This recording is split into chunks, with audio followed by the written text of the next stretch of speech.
नमस्कार, good evening. आपल्या सर्वांचं योहानाच्या शुभवर्तमानातील अध्याय 5च्या अभ्यासक्रमासाठी हार्दिक स्वागत. आज आपण योहानाच्या शुभवर्तमानावर अध्याय 5वर चिंतन करीत आहोत. योहानाच्या शुभवर्तमानातील अध्याय 5 ह्यामध्ये प्रभू येशू ख्रिस्त आपले जे विरोधी आहेत त्यांच्याशी वार्तालाप करत आहे. पहिल्यांदाच प्रभू येशू ख्रिस्ताला उघडपणे विरोध झालेला आहे आणि या अध्यायामध्ये जे विषय आलेले आहेत ते योहानाच्या शुभवर्तमानामध्ये सर्व ठिकाणी आपल्याला पाहायला मिळतात. विशेष करून योहानाच्या शुभवर्तमानामध्ये चिन्ह आहेत, म्हणजेच प्रभू येशू ख्रिस्ताने जे चमत्कार केले त्या चमत्काराला चिन्ह म्हटलं गेलेलं आहे. आणि असे 7 चिन्ह योहानाने आपल्या शुभवर्तमानात केलेले आहेत. त्यामधील तिसरं चिन्ह आजच्या शुभवर्तमानामध्ये आजच्या अध्यायामध्ये अध्याय 5मध्ये आपण पाहणार आहोत. त्यानंतर प्रभू येशू ख्रिस्त योहानाच्या शुभवर्तमानामध्ये स्वतःला देवपुत्र म्हणतो. प्रभू येशू ख्रिस्त आपली जेव्हा परमेश्वराशी एकरूपता दर्शवितो ही बाब यहुदी अधिकाऱ्यांना मान्य नव्हती, कारण ती त्यांच्या धर्माच्या शिकवणुकीशी अगदी विरुद्ध होती. आणि म्हणून इट वॉज कॉल्ड अ ब्लॅस्फेमी, म्हणजे परमेश्वर विरुद्ध केलेला दुर्भाषण, आणि ते त्यांना सहन होत नव्हतं. आणि म्हणून ते प्रभू येशू ख्रिस्ताबरोबर विरोधात येतात. आणि तिसरा एक मुद्दा जो योहानाच्या शुभवर्तमानामध्ये आपल्याला वारंवार पाहायला मिळते तो म्हणजे शास्त्री परुषी जे होते त्यांचा जो दृष्टिकोन होता तो सरळ नव्हता. तो जणू काही एखाद्या रस्सीला जसा वळ येतो, ज्याला इंग्रजीमध्ये रॅप्ड ऑर ट्विस्टेड पर्स्पेक्टिव्ह म्हणतात, म्हणजे ते सरळ बघत नव्हते तर ते विरोधात पाहत होते. ते प्रभू येशू ख्रिस्ताला पाण्यात पाहत होते असं आपण म्हटलं तरी हरकत नाही. आणि म्हणून प्रभू येशू ख्रिस्त त्यांच्याशी सतत जणू काही कन्फ्रंटेशन करतो, त्यांना सरळ गोष्टी सांगण्याचा प्रयत्न करतो आणि ते प्रभू येशू ख्रिस्ताला नाकारतात, त्याला विरोध करतात. तर असे हे 3 जे मुख्य विषय योहानाच्या शुभवर्तमानामध्ये येतात ते ह्या 5व्या अध्यायामध्ये प्रामुख्याने आलेले आहेत असे आपण पाहतो. योहानाचं शुभवर्तमान जर आपण बघितलं तर योहानाच्या शुभवर्तमानामध्ये एक वैशिष्ट्य आपल्याला पाहायला मिळते. योहानाच्या शुभवर्तमानामध्ये अध्याय 2मध्ये प्रभू येशू ख्रिस्त आपला पहिला चमत्कार करतो. काना येथे लग्नसमयी पाण्याचं जेव्हा प्रभू येशू ख्रिस्त द्राक्षरस करतो तेव्हा हे पहिलं चिन्ह इतक्या शांततेमध्ये होतं की त्या घरधण्याला देखील कळत नाही की चमत्कार झालेला आहे त्याच्या घरी. योहानाच्या शुभवर्तमानामध्ये अध्याय 4 ओवी 46 ते 54मध्ये प्रभू येशू ख्रिस्त जेव्हा अधिकाऱ्याच्या मुलाला बरं करतो तेव्हा तो देखील लांबून बरं करतो. तो त्याच्या घरी पण जात नाही, केवळ शब्दाने तो बरं करतो. आणि आजच्या अध्यायामध्ये अध्याय 5मध्ये प्रभू येशू ख्रिस्त तिसरं चिन्ह करतो. तिसरं चिन्ह जेव्हा आपण पाहतो की 38 वर्ष आजारी असलेल्या माणसाला प्रभू येशू ख्रिस्त बरे करतो, परंतु त्या माणसाला ठाऊक नव्हतं की त्याला कोणी बरं केलेलं आहे. तर अशा प्रकारे प्रभू येशू ख्रिस्ताचे हे जे चिन्ह आहेत हे अगदी शांतपणे आणि कोणालाही न कळता असे गुप्तपणे झालेले आहेत असे योहान आपल्यापुढे ठेवण्याचा प्रयत्न करत आहे. त्याचप्रमाणे योहानाच्या शुभवर्तमानातील वेगवेगळे अध्याय जे आतापर्यंत तुम्ही अनुभवलेले आहेत ते जर अध्याय तुम्ही बघितले तर त्यामध्ये देखील आपल्याला तशाच प्रकारे थोडंसं वेगळेपणा किंवा विरोधाभास दिसत आहे. अध्याय 2 मध्ये प्रभू येशू ख्रिस्त चमत्कार करतो आणि प्रभू येशू ख्रिस्त मंदिराचं स्वच्छीकरण किंवा मंदिरामध्ये आवास करतो. मात्र अध्याय 3 मध्ये आपण पाहतो की प्रभू येशू ख्रिस्त अगदी शांतपणे निकोदिमस या शिकल्या सावरलेल्या माणसाबरोबर संवाद साधतो आणि त्याच्याबरोबर वैयक्तिकरित्या त्याचं परिवर्तन करतो. त्यानंतर अध्याय 4 मध्ये आपण पाहतो की प्रभू येशू ख्रिस्त एका अशिक्षित समारिटन बाईबरोबर वार्तालाप करतो. यहुदी संस्कृतीमध्ये समारिटन स्त्रीबरोबर बोलणं हे योग्य नव्हतं, तरीसुद्धा प्रभू येशू ख्रिस्त ही सगळी बंधनं तोडून या स्त्रीबरोबर वार्तालाप करून तिच्या परिवर्तनाचा मार्ग मोकळा करतो. आणि योहानाच्या शुभवर्तमानामध्ये अध्याय 5 मध्ये प्रभू येशू ख्रिस्त सरळ आपल्या शत्रूंशी जणू काही म्हणजे आपले जी विरोधी होती त्यांच्याशी वैयक्तिक पातळीवर किंवा संभाषण करून त्यांची कान उघडणी करून त्यांना जे सत्य आहे ते म्हणजे तो देवपुत्र आहे आणि त्यांचा जो दृष्टिकोन आहे शास्त्री पुरुषांचा तो किती चुकीचा आहे ह्याविषयी त्यांना बोध करत आहे. आणि मग एक सत्य जे महत्त्वाचं आहे ते म्हणजे की आपण विश्वास ठेवला पाहिजे, कारण जेव्हा आपण विश्वास ठेवतो तेव्हा आपलं तारण होते आणि तारण प्रभू येशू ख्रिस्ताठायी आहे हे सत्य देखील आपण त्यामधून पाहू शकतो. तर अशा प्रकारे ह्या योहानाच्या शुभवर्तमानामध्ये अध्याय 5चं महत्त्व आपण पाहिलेलं आहे. अध्याय 5च्या अगदी सुरुवातीला आपल्याला सांगितलेलं आहे की प्रभू येशू ख्रिस्त सणासाठी येरुशलेममध्ये आला होता. प्रिय बंधू भगिनीनो, यहुदी लोकांमध्ये 3 सण अत्यंत महत्त्वाचे होते.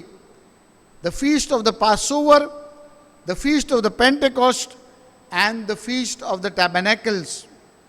हे 3 सण प्रत्येक यहुदी व्यक्तींनी साजरे करावे अशी शिकवण होती. प्रभू येशू ख्रिस्त आपल्याला दाखवून देत आहे की या सणासाठी तो येरुशलेममध्ये आलेला आहे आणि त्याद्वारे यहुदी परंपरा, यहुदी संस्कृती, यहुदी धर्म याचं पालन करण्यामध्ये प्रभू येशू ख्रिस्त कधीही कमी पडला नाही हे प्रभू येशू ख्रिस्त आपल्याला दाखवून देत आहे. तर अशा प्रकारे प्रभू येशू ख्रिस्त यहुदी लोकांना त्यांच्या शिकवणुकीशी किंवा त्यांच्या जीवनाशी निगडीत असलेल्या सगळ्या परंपरा आणि रीतिरिवाज, धार्मिक सण साजरा करत होता हे योहान शुभ सुवार्तिक आपल्यापुढे मांडण्याचा प्रयत्न करीत आहे. ह्याच योहानाच्या शुभवर्तमानामध्ये अध्याय 5 मध्ये आपण 4 प्रमुख गोष्टी पाहणार आहोत. पहिली गोष्ट म्हणजे योहानाच्या शुभवर्तमानामध्ये अध्याय 5 ओवी 1 ते 11 मध्ये प्रभू येशू ख्रिस्त आपलं 3रं चिन्ह करतो. त्यानंतर योहानाच्या शुभवर्तमानामध्ये अध्याय 5 ओवी 12 ते 18 मध्ये प्रभू येशू ख्रिस्त शास्त्री लोकांची ज्या काही शंका होत्या त्याचं निरसन करण्याचा प्रयत्न करीत आहे. अध्याय 5 ओवी 19 ते 29 मध्ये प्रभू येशू ख्रिस्त त्यांना स्वतःची ओळख करून देत आहे, त्यासाठी तो साक्ष देत आहे. आणि मग अध्याय 5 ओवी 30 ते 47 मध्ये प्रभू येशू ख्रिस्त त्यांची पुन्हा एकदा कान उघडणी करून मी देवपुत्र आहे, परमेश्वराच्या बरोबर आहे हे सत्य त्यांना पटवून देण्याचा प्रयत्न करीत आहे. योहानाच्या शुभवर्तमानाचं वैशिष्ट्य अभ्यासत असताना आपण पाहिलं की योहानाच्या शुभवर्तमानामध्ये आपल्याला मोठमोठे असे नॅरेटिव्ह पॅसेजेस म्हणजेच वर्णनात्मक उतारे पाहायला मिळतात. आणि योहान अध्याय 5 ओवी 19 ते 47 अशाच प्रकारच्या एका नरेटिव्ह पॅसेजचं उदाहरण आहे.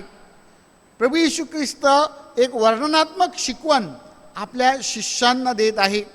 पहिल्यांदाच तो इतक्या प्रमाणामध्ये स्वतःविषयी भाष्य करणार आहे आणि अगदी प्रभारपणे आणि प्रभावीपणे तो शास्त्री पुरुषांची कानउघडणी करतो.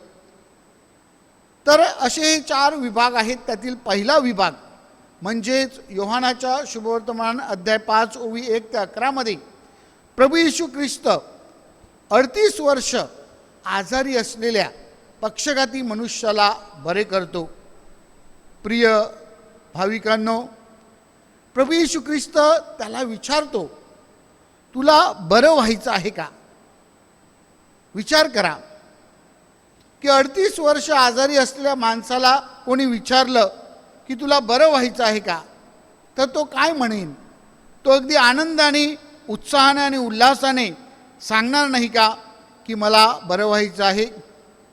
पण प्रभू येशू ख्रिस्त मुद्दामून त्यांना विचारतो की तुला बरं व्हायचं आहे का.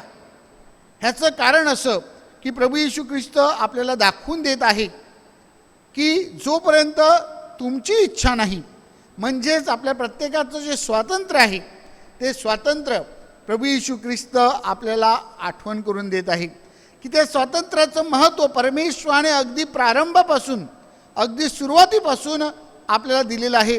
उत्पत्तीमध्ये देखील परमेश्वराने आदामाला सांगितलं की तुला स्वातंत्र्य आहे, आणि परमेश्वर आज देखील आपल्याला सांगत आहे की आपल्याला स्वातंत्र्य आहे. आपल्या स्वातंत्र्याचा उपयोग आपण कशा प्रकारे करतो? आपण चांगल्या गोष्टीसाठी करतो का, आणि त्याद्वारे आपण परमेश्वराच्या अधिक जवळ येण्याचा प्रयत्न करतो का? आपलं व्यक्तिमत्व फुलवण्यासाठी आणि परमेश्वराने जे आपल्याला निर्माण केलेलं आहे त्यासाठी आपण करतो का, हे आपण लक्षात ठेवायचं आहे. इतकंच नाही तर प्रभू येशू ख्रिस्त या माणसाला सांगतो, आपली बाज उचल आणि चालायला लाग. म्हणजेच प्रभू येशू ख्रिस्त त्या माणसाला सांगतो की तुझंही सहकार्य फार महत्त्वाचं आहे. चमत्कारासाठी केवळ परमेश्वराच्या शक्तीचा उपयोग झाला पाहिजे असं नाही, तर परमेश्वराच्या शक्तीबरोबर माणसाचं सहकार्य जेव्हा एकत्र येतं आणि या दोघांमध्ये जेव्हा एकत्रितपणा होते तेव्हा चमत्कार सहजरित्या घडत असतात. आणि म्हणूनच परमेश्वराचं सामर्थ्य आणि माणसाचा प्रतिसाद हे दोन्ही फार महत्त्वाचे आहेत. संत ऑगस्टीन आपल्याला सांगतात, the God who created you without you will not save you without you. ज्या परमेश्वराने आपल्या सहाय्याविना आपल्याला निर्माण केलेलं आहे, तो परमेश्वर आपल्या सहाय्याविना आपलं तारण करणार नाही. आणि म्हणून माझ्या प्रिय भाविकांनो, हे चमत्कार आपल्याला शिकवत आहे की परमेश्वर आपल्या सहकार्याची, आपल्या प्रतिसादाची सतत अपेक्षा करीत असतो. आणि ज्या प्रमाणामध्ये आपण प्रतिसाद करतो, ज्या प्रमाणामध्ये आपण परमेश्वराला सहकार्य करतो, त्याच प्रमाणामध्ये आपण आपली श्रद्धा प्रकट करत असतो आणि त्या श्रद्धेद्वारे परमेश्वराचे चमत्कार आपण अनुभवू शकतो. तर अशा प्रकारे आपल्याला सुंदररित्या ते वर्णन केलेलं आहे की कशा प्रकारे आपण परमेश्वराच्या चमत्काराची अपेक्षा करावी. प्रिय भाविकांनो, ह्या 5व्या अध्यायामध्ये पहिल्या भागामध्ये हे चमत्कार जरी महत्त्वाचं असलं तरी त्याची जी इस्रायलच्या लोकांची तुलनात्मक उतार्यामध्ये रूपरेषा आहे ती देखील आपण समजून घेतली पाहिजे. उदाहरणार्थ, तो जो 38 वर्ष आजारी असलेला माणूस आहे तो इस्रायल लोकांचं प्रतिनिधित्व करत आहे, तो इस्रायल लोकांचं प्रतीक आहे.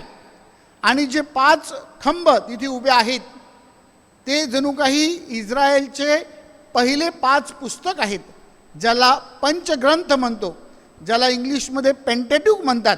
म्हणजेच उत्पत्ती, निर्गम, लेविटिकस, गणना आणि अनुवाद हे जे पुस्तकं पहिली बायबलची पुस्तकं आहेत त्याला इस्रायलचं जणू काही आधारस्तंभ किंवा तोरा म्हणत असत. आणि ते तोरा म्हणजे फार महत्त्वाची पुस्तकं जी मोशेने लिहिली आहेत अशी इस्रायल लोकांची शिकवण आहे आणि ते त्याचं प्रतीक आहे. तो आजारी, तो 38 वर्ष तिथे पक्षघाती मनुष्य होता, तो आजारी होता आणि त्याच्याबरोबर इतरही लोक आजारी होते असं तिथे सांगितलेलं आहे. ह्याचा अर्थ असा की इस्रायल लोक परमेश्वराच्या नियमांचं पालन करत नव्हते. They were called to be obedient to the law, but because of their disobedience they had sinned. त्याने आज्ञाभंग केली होती आणि म्हणून पाप त्यांच्या जीवनामध्ये आलं होतं आणि तेच जणू काही त्याचं प्रतीक होतं, त्यांच्या आजारपणाचं प्रतीक होतं. पापाचं आणि आजारपणाचं कसं नातं आहे ते देखील आपण तिथे पाहू शकतो. आणि त्यानंतर 38 वर्ष, हे 38 वर्ष इस्रायल लोक हे 38 वर्ष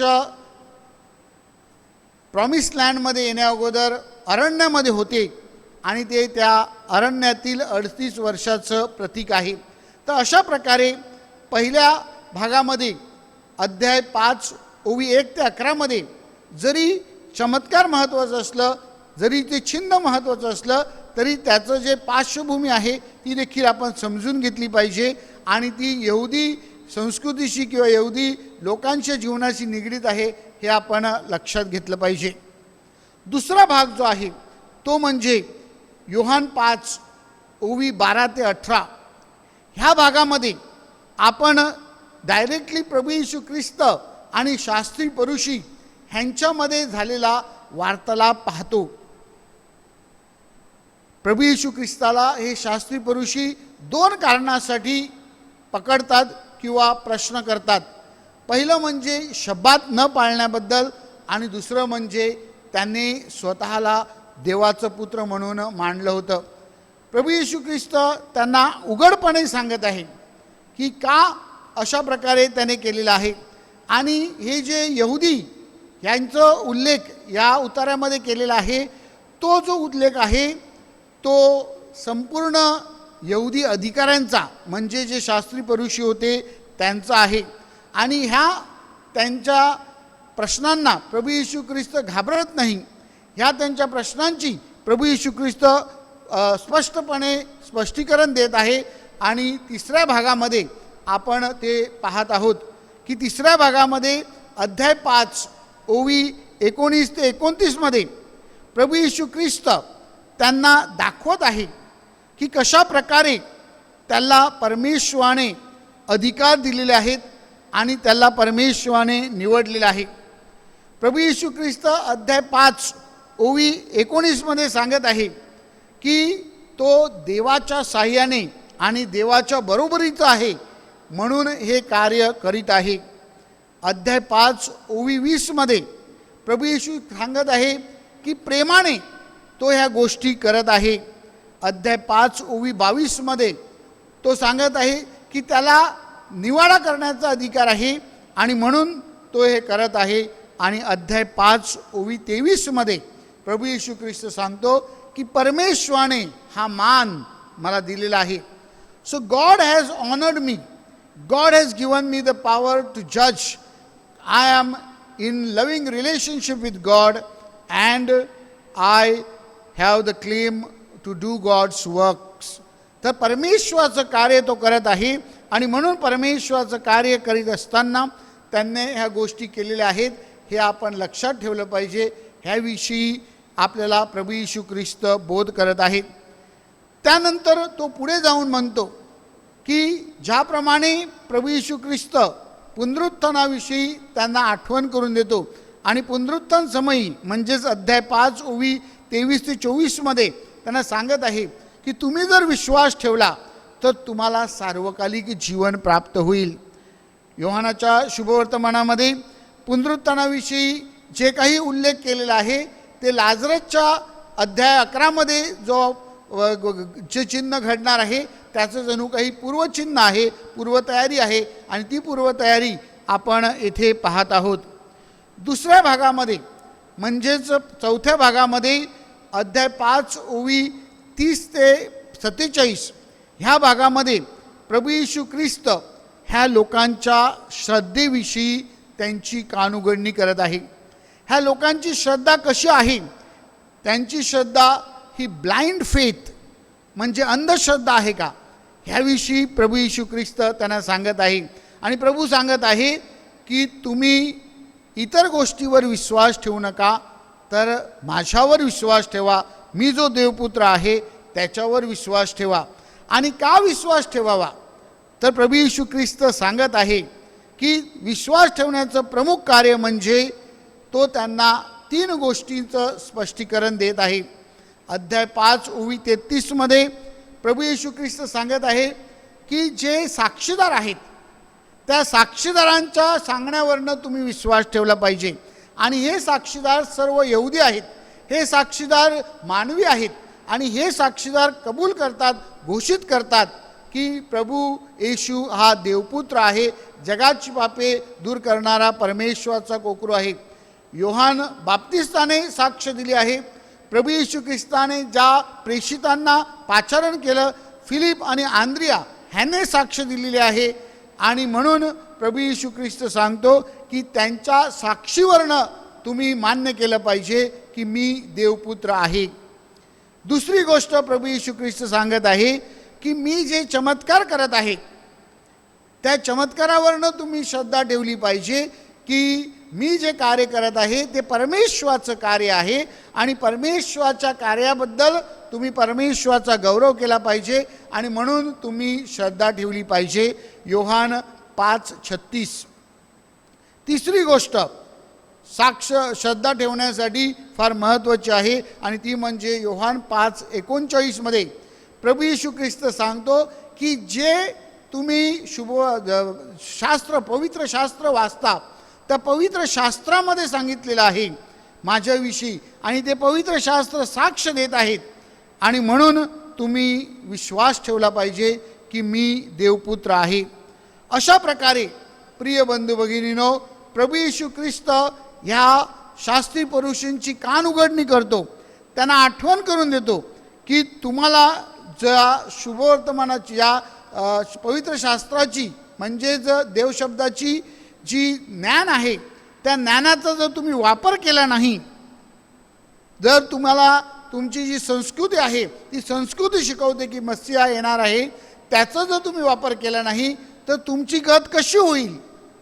तर तुमची गत लाजरस आणि त्या श्रीमंत माणसासारखी होईल. लूकच्या शुभवर्तमानामध्ये अध्याय 16 ओवी 27 ते 31 मध्ये आपल्याला सुंदररित्या सांगितलेलं आहे की तुम्हाला जर पुरावे हवे असतील तर तुम्ही धर्माच्या अधिकाऱ्यांचं जणू काही अवलोकन केलं पाहिजे, ते जे सांगतात ते ऐकलं पाहिजे, संदेष्टांचं ऐकलं पाहिजे आणि पवित्र शास्त्र जे सांगतं ते तुम्ही ऐकलं पाहिजे. जर तुम्ही त्यांचं ऐकणार नसेल तर तुमचं तारण होणे कठीण आहे. आणि ही जी लूकच्या शुभवर्तमानातील अध्याय 16 ओवी 27 ते 31 लाजरस आणि श्रीमंत माणसाचं उदाहरण आहे, त्याचंच जणू काही आपल्याला पुनरुच्चार योहानाच्या शुभवर्तमानामध्ये पाहायला मिळते आणि ते आपण समजून घेतलं पाहिजे. योहानाच्या शुभवर्तमानामध्ये प्रभू येशू ख्रिस्त अध्याय 5 ओवी 19 ते 47 मध्ये जी नरेटिव्ह पॅसेज आपल्याला देत आहे, जे वर्णनात्मक उपदेश आपल्याला करत आहे, त्यामधून बरेच संदेश प्रभू येशू ख्रिस्त आपल्याला देत आहे.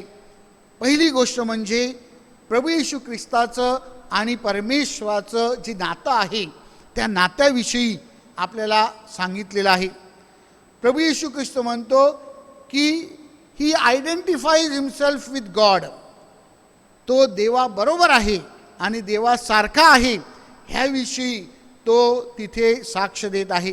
आणि म्हणून प्रभू येशू ख्रिस्त परमेश्वराचा पुत्र आहे, प्रभू येशू ख्रिस्त मसीहा आहे, प्रभू येशू ख्रिस्त तारणार आहे, ह्यावर आपण श्रद्धा ठेवली पाहिजे. दुसरी गोष्ट प्रभू येशू ख्रिस्त सांगतो, ही जी इक्वॉलिटी, ही जी समानता देव पित्याबरोबर आहे, ती समानता आज्ञाधारकपणामध्ये तो दर्शवत आहे. आणि म्हणूनच आपल्याला सांगितलेलं आहे की मरणापर्यंत तो आज्ञाधारक झाला. तर समानता जी आहे ती शक्तीत प्रदर्शन करण्यासाठी नाही, सामर्थ्य दाखविण्यासाठी नाही, तर आज्ञाधारकतेमध्ये आणि शरण येण्यामध्ये आहे, हेच तो आपल्याला सांगत आहे. आणि तिसरी गोष्ट म्हणजे हे जे नातं आहे ते नातं प्रेमाचं आहे. This relationship of God the son and God the father is a relationship of love. प्रेमाने ते बांधलेलं आहे, प्रेमाने ते विणलेलं आहे. आणि म्हणून आपण ते लक्षात ठेवलं पाहिजे. ते शक्ती प्रदर्शनासाठी नाही, ते सामर्थ्य दाखविण्यासाठी नाही, ते एकमेकावर वर्चस्व दाखवण्यासाठी नाही, तर आज्ञाधारकपणामध्ये एकमेकांना समजून घेण्यासाठी आणि एकमेकांचं ऐकण्यासाठी आहे. हे प्रभू येशू ख्रिस्त आपल्याला दाखवत आहे. प्रभू येशू ख्रिस्त या शास्त्री पुरुषांशी जेव्हा बोलतो तेव्हा प्रभू येशू ख्रिस्ताचे 2 गुण आपल्याला शिकण्यासारखे आहेत. आणि ते म्हणजे प्रभू येशू ख्रिस्त अगदी कॉन्फिडंटली त्यांच्याशी बोलत आहे, आत्मविश्वासाने त्यांच्याशी बोलत आहे, अगदी ठामपणे आणि प्रभावीपणे तो त्यांना उत्तर देत आहे. तर हे प्रभू येशू ख्रिस्ताचं जे सामर्थ्य आहे ते वाखाणण्यासारखं आहे. आणि दुसरी गोष्ट, प्रभू येशू ख्रिस्त निर्भयपणे त्यांच्याशी वार्तालाप करत आहे. He is fearless, he is confident and he is fearless. ह्या 2 गुण श्रद्धा ठेवणाऱ्या व्यक्तीचे आहेत. जी व्यक्ती श्रद्धा ठेवते ती व्यक्ती घाबरत नाही, ती कोणालाही भीत नाही, कारण तिचं सामर्थ्य परमेश्वर असतं. आणि जी व्यक्ती श्रद्धा ठेवते ती व्यक्ती अगदी आत्मविश्वासाने जीवन जगते. त्यानंतर दुसरी गोष्ट आपल्याला ह्या प्रभू येशू ख्रिस्ताच्या वर्णनात्मक उतार्यामधून शिकण्यासारखी आहे आणि ती म्हणजे प्रभू येशू ख्रिस्त कोण आहे. Jesus Christ the son of God ह्याविषयी बोलताना आपल्याला सांगितलेलं आहे, he is the giver of life. जीवन हे प्रभू येशू ख्रिस्तामध्ये आहे आणि प्रभू येशू ख्रिस्तापासून आपण शिकून आपल्या जीवनाची जडणघडण केली पाहिजे. सेकंडली, प्रभू येशू ख्रिस्त ब्रिंग्स जजमेंट. प्रभू येशू ख्रिस्त शास्त्री पुरुषांना आठवण करून देतो की मी न्यायनिवाडा करणार आहे. आणि प्रभू येशू ख्रिस्त जेव्हा न्यायनिवाडा करील तेव्हा आपल्याला प्रभू येशू ख्रिस्तासमोर उभं राहायचं आहे. प्रभू येशू ख्रिस्त आपला न्यायनिवाडा करताना आपली परिस्थिती कशी आहे ह्याचा आपण विचार केला पाहिजे. आणि तिसरी गोष्ट, प्रभू Yeshu Khrist is the receiver of the honour. परमेश्वराने त्याला गौरविलं आहे आणि म्हणून आपण देखील त्याला गौरविलं पाहिजे, हे देखील प्रभू येशू ख्रिस्त आपल्याला सांगत आहे. शेवटी प्रिय बंधू भगिनीनो, प्रभू येशू ख्रिस्त आपल्याकडनं काय अपेक्षा करतो, तर ह्या 5व्या अध्यायामध्ये प्रभू येशू ख्रिस्त आपल्याकडनं एकच अपेक्षा करतो आणि ती म्हणजे विश्वास ठेवा. कशासाठी विश्वास ठेवा आणि विश्वास म्हणजे काय, तर प्रभू येशू ख्रिस्त सांगत आहे विश्वास ठेवा म्हणजे तुम्हाला जीवन प्राप्त होईल. कशा प्रकारे आपण विश्वास ठेवावा, प्रभू येशू ख्रिस्त सांगत आहे विश्वास ठेवणे म्हणजे माझं ऐकणे. To believe means to listen to Jesus. Listening to Jesus म्हणजे काय, प्रभू येशू ख्रिस्ताचं ऐकणे म्हणजे काय, तर 3 गोष्टी प्रभू येशू ख्रिस्त आपल्याला सांगत आहे.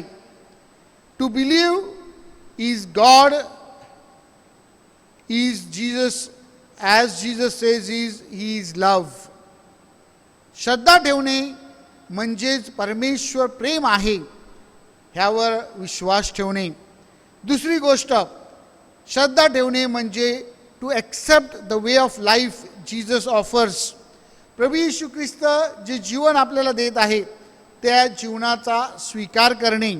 आणि तिसरं, to listen to Jesus means to follow the guidance of the Holy Spirit. पवित्र आत्म्याचं ऐकणे, पवित्र आत्म्याचं मार्गदर्शन घेणे आणि पवित्र आत्म्याच्या साहाय्याने चालणे. म्हणजे त्रैक्याबरोबर आपलं जे नातं आहे ते नातं प्रभू येशू ख्रिस्त आपल्याला आठवण करून देत आहे की आपण परमेश्वराच्या प्रेमामध्ये वाढले पाहिजेत, प्रभू येशू ख्रिस्ताच्या जीवनासारखं जीवन जगले पाहिजेत आणि पवित्र आत्म्याच्या मार्गदर्शनाखाली आपण जीवन जगले पाहिजेत. हे कसं साध्य होणार आहे, त्यासाठी 4 प्रकारची नाती आपल्याला प्रभू येशू ख्रिस्त दाखवत आहे. We have to build 4 types of relationship. First, relationship with God, परमेश्वराबरोबर नातं जोडणे. सेकंड, रिलेशनशिप विथ अदर्स, आपली जी इतर भावंड आहेत, बंधू भगिनी आहेत, त्यांच्याशी आपण नातं जोडणे. थर्ड, रिलेशनशिप विथ आवरसेल्व्स, आपण स्वतःबरोबर आपलं जे नातं आहे ते व्यवस्थित आहे की नाही, आपलं व्यक्तिमत्व हे परिपूर्ण आहे की नाही ते पाहणे.